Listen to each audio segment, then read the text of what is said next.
On reprend Isaïe à partir du chapitre 36. Hem, je voulais juste dire que, j'avais une chaîne, La Torah avec Julien sur Facebook, qui a été supprimée par Facebook et je comprends pas pourquoi. C'était que de la Torah. Je parlais que de Torah là-bas et ça a été supprimé, sans explication. Du coup, on peut pas faire confiance à Facebook. J'espère que YouTube, ne sera pas comme ça. Donc, on arrive au chapitre 36, c'est l'épisode de Rabshakeh dont on a parlé dans Roi 2, qui menace, Juda, au nom du roi, assyrien. Hem, Rabshakeh selon Rachi, c'est un juif renégat. C'est intéressant, c'était un juif renégat selon Rachi, c'était pas un assyrien.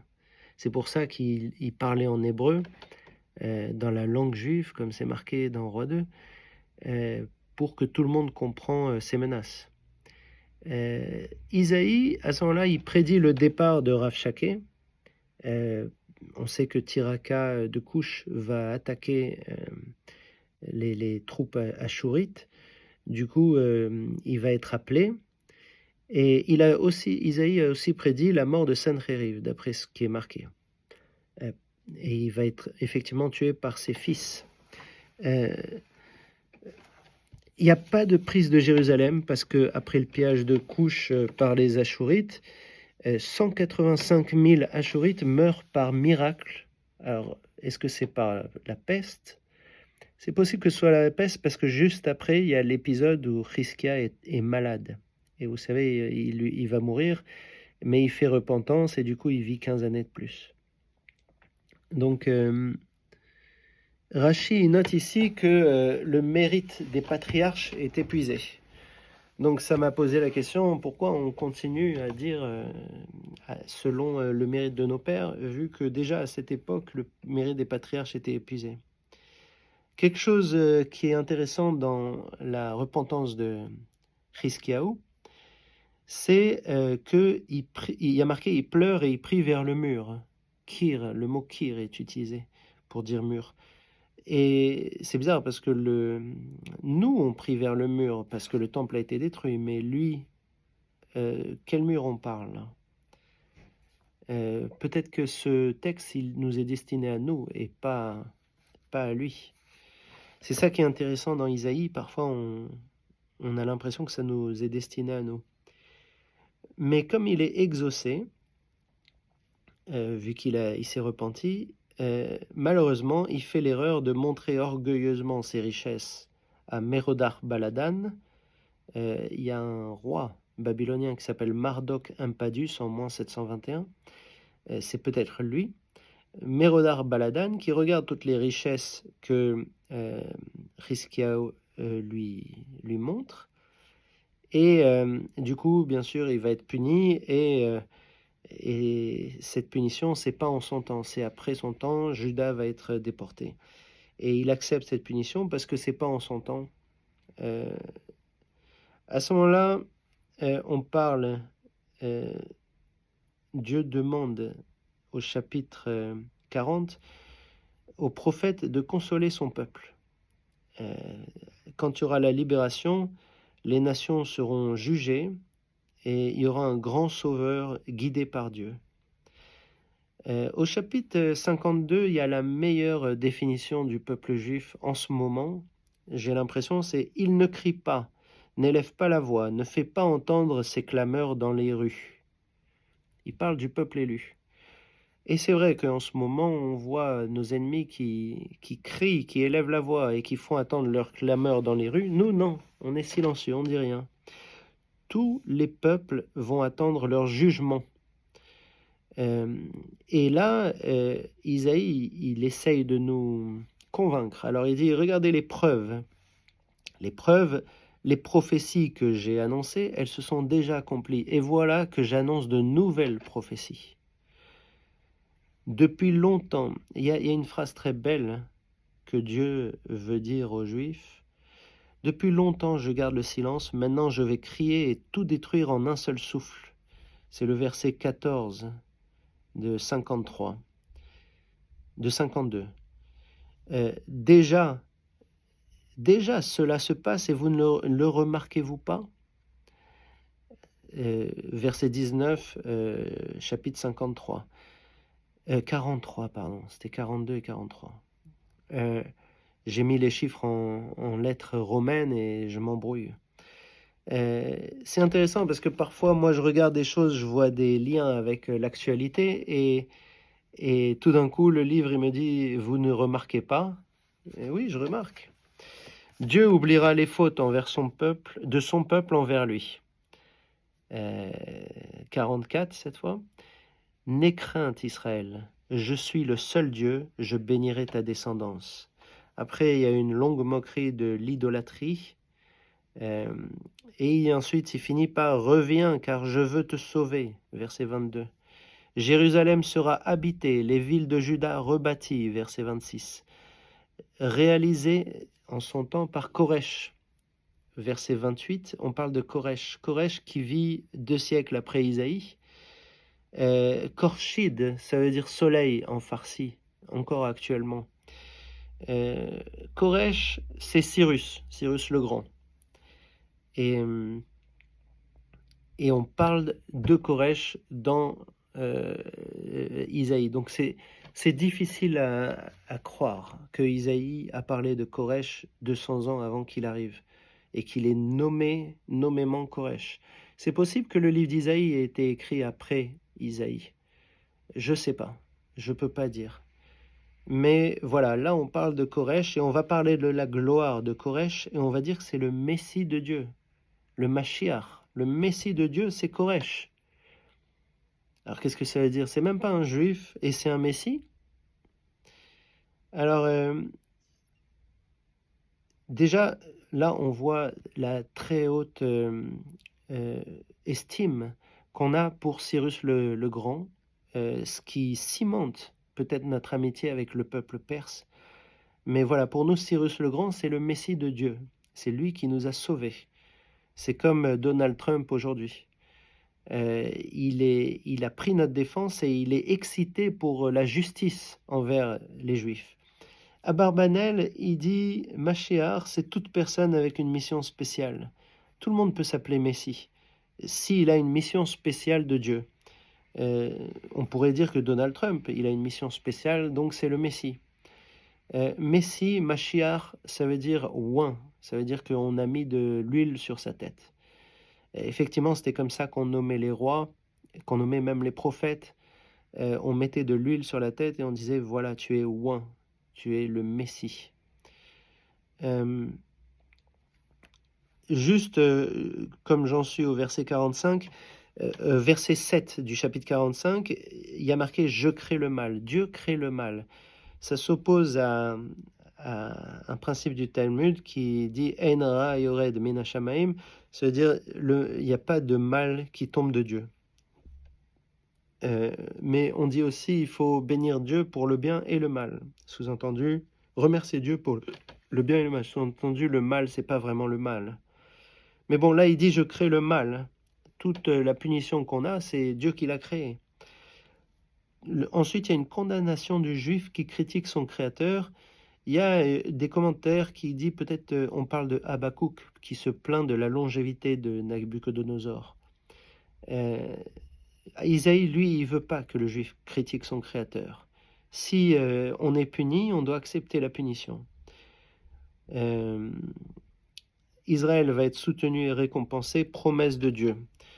Comment pouvez-vous me comparer aux idoles? Il parle aux Juifs qui essayent de comparer Dieu aux idoles. À cette époque, c'était les idoles. Aujourd'hui, ce serait les droits de l'homme et du citoyen, la Constitution, les choses faites par des humains. Les idoles, c'est un fardeau pour les animaux qui les portent, alors que moi, je vous prédis l'avenir et je vous porte à travers le temps, c'est vrai. Aujourd'hui, on peut dire qu'il nous a porté à travers le temps, et vous amène un aigle. Un aigle, c'est une délivrance rapide, c'est Koresh, c'est Cyrus. 47, punition de Babel, qui se croyait supérieure alors qu'elle n'était que l'instrument de Dieu pour punir Israël. C'est encore la même chose que Achour. Ces astrologues sont confus. Babel utilisait les astrologues, l'astrologie. Ils n'arrivent pas à comprendre ce qui se passe. Parce que Dieu, il détruit les idées d'astrologie. À ce propos, d'ailleurs, Isaac Abarbanel était intéressé par l'astrologie et il disait que la délivrance, elle arriverait quand Saturne et Jupiter seraient dans le signe des Poissons. Et ça se passait un peu après lui, mais ça se passera aussi prochainement en l'an 5999 selon le calendrier juif, 2200 quelque chose pour les chrétiens. Et donc, c'est intéressant que ce soit aussi précis, 5999, c'est presque 6000.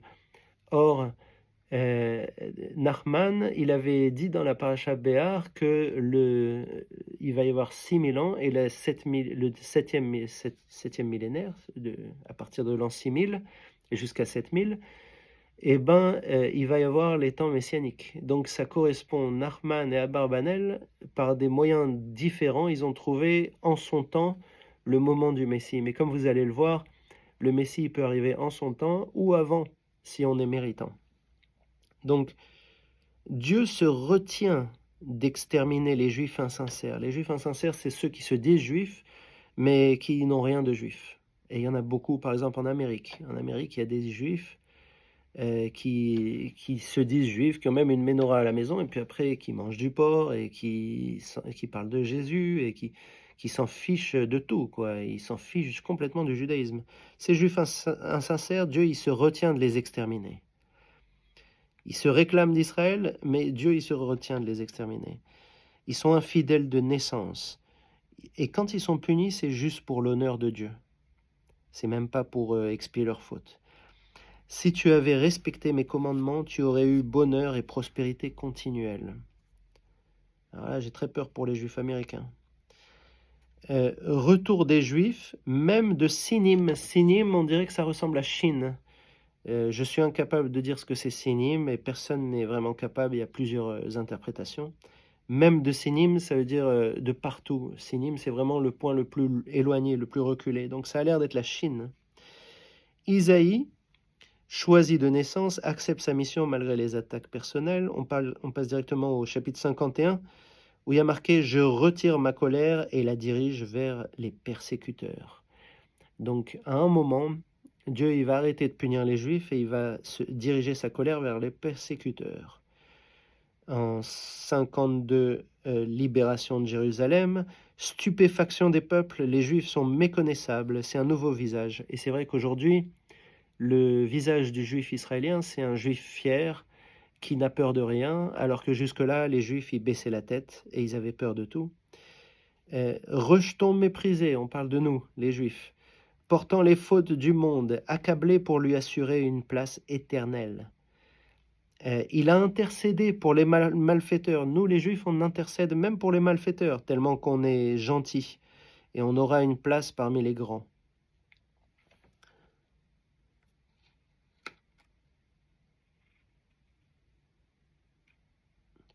Bien sûr, ici, Israël n'est pas nommé, alors les chrétiens, ils pensent qu'on parle de Jésus.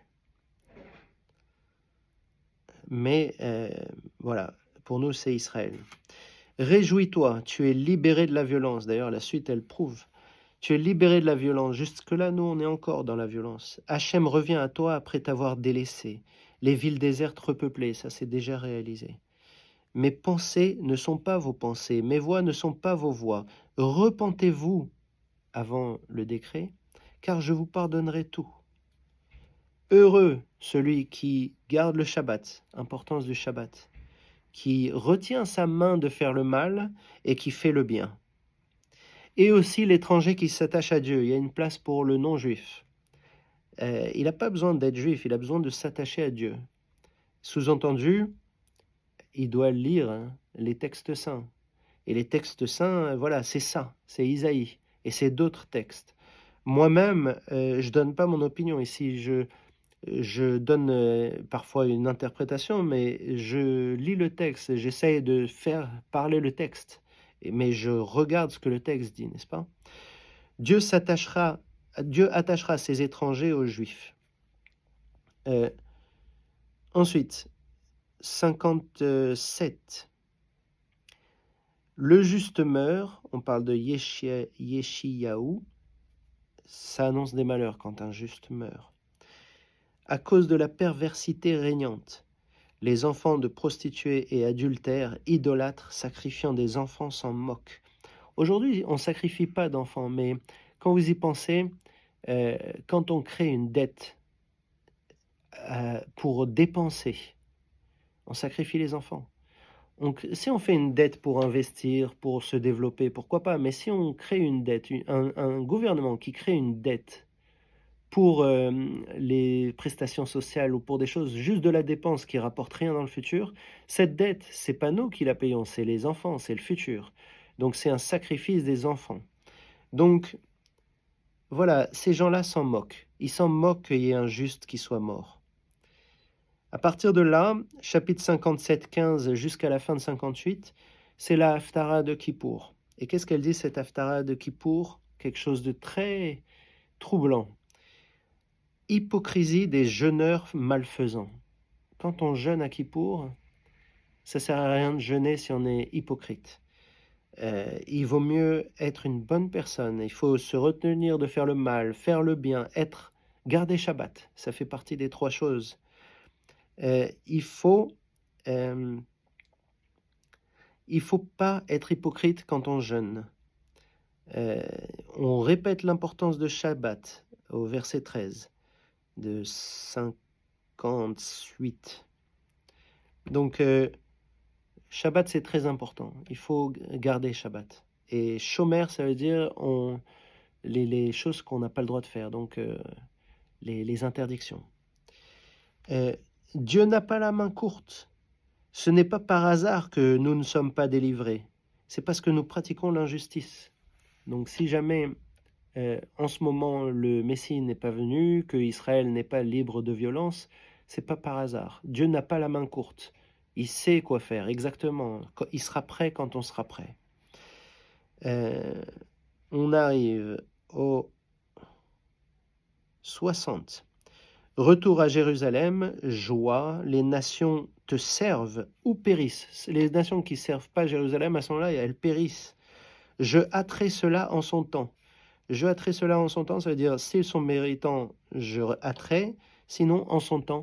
Et à mon avis, c'est l'année 5999 selon le calendrier juif, c'est-à-dire 2200. Je vous dirai après. On jouira de la richesse des nations, c'est un peuple de prêtres. On sera un peuple de prêtres. Et on jouira de la richesse des nations. C'est même pas ce que je demande. Je demande même pas ça, mais on aura ça, d'après ce qui est marqué. Dieu ne peut rester silencieux pour Jérusalem, qu'il va renommer. Noce de Dieu avec son peuple, appelé jusqu'aux confins de la terre. Forcer Dieu à rétablir Jérusalem en priant. Là, il demande nos prières. C'est bizarre parce que jusqu'à là, je croyais que les prières... J'avais eu de longues conversations avec des amis sur ça. Je pensais que les prières ne servaient à rien. Les prières n'avaient aucune utilité.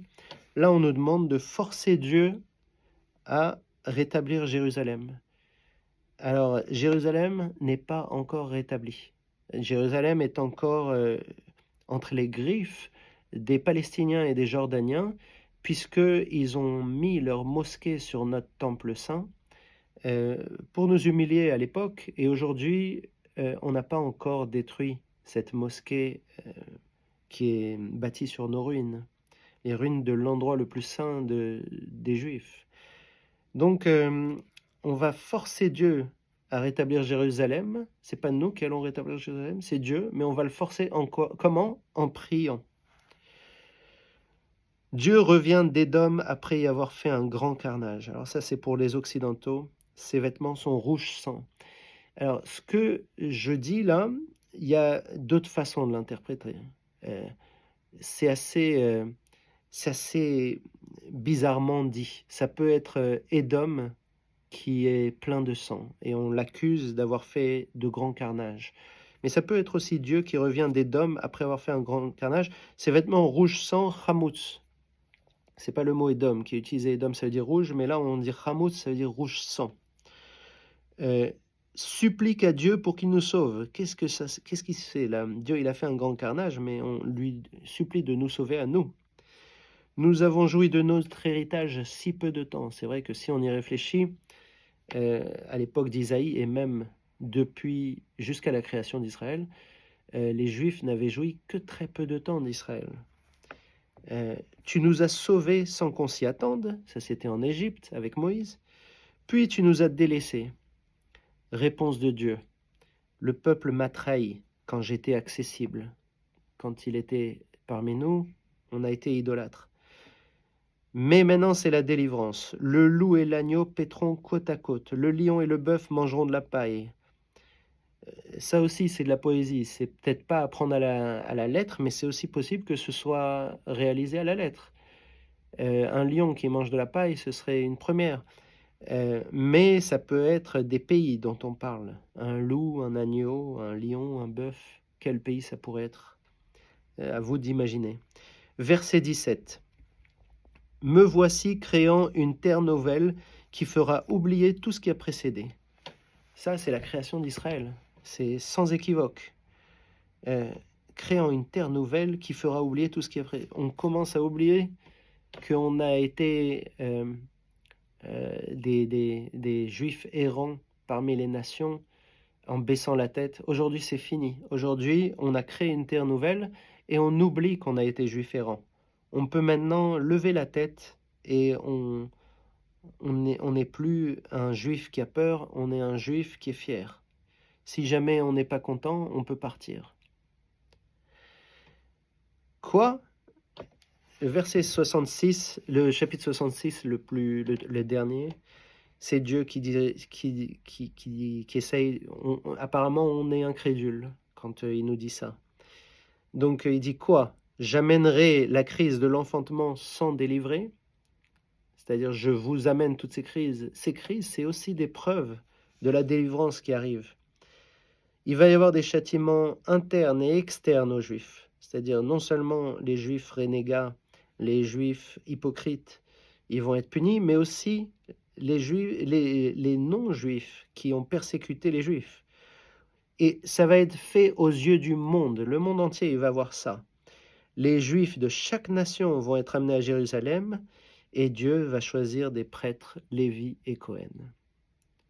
Voilà. C'est pour Isaïe, un texte monumental, très dur à étudier, épuisant à étudier. Je vais vous dire juste quelques dates que j'ai notées. Donc, 5999, c'est l'année 2239. Donc, on a le temps. Ça ne va même pas être nos arrière-petits-enfants, ce sera bien plus tard. Mais voilà, dans 200 ans, normalement, c'est en son temps. C'est comme on dit, en son temps. D'après ce que j'ai vu, d'après ce que Nachman a dit, d'après ce qu'on voit ici,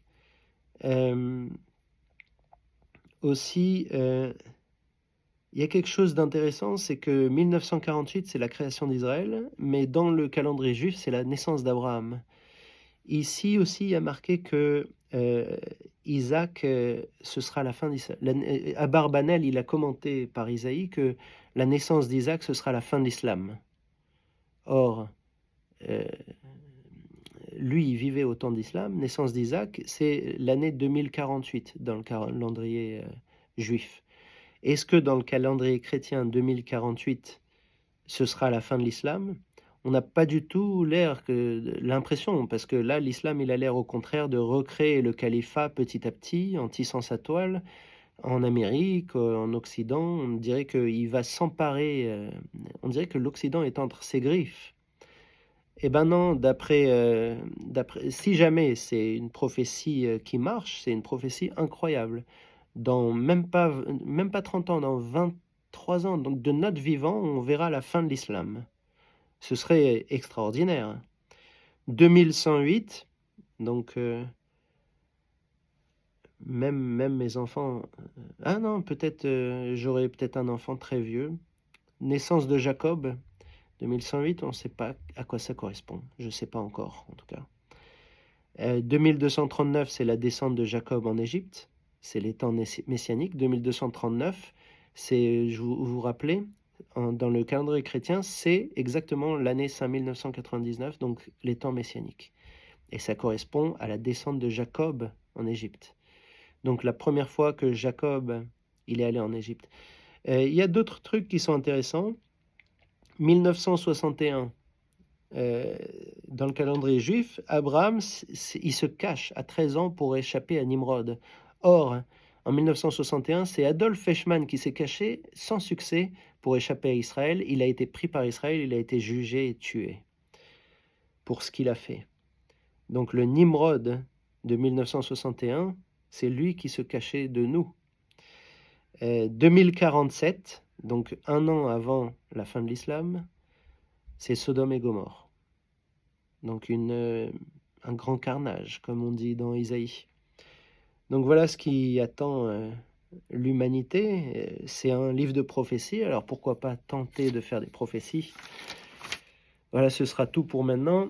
Et la prochaine fois, ce sera sans doute Jérémie ou Job. Mais j'avoue que j'ai tellement souffert avec Isaïe. Et Isaïe, il paraît que c'est le plus sympathique, que j'ai pas hâte de voir toutes les malédictions et les punitions qu'on va voir dans Jérémie et dans Job.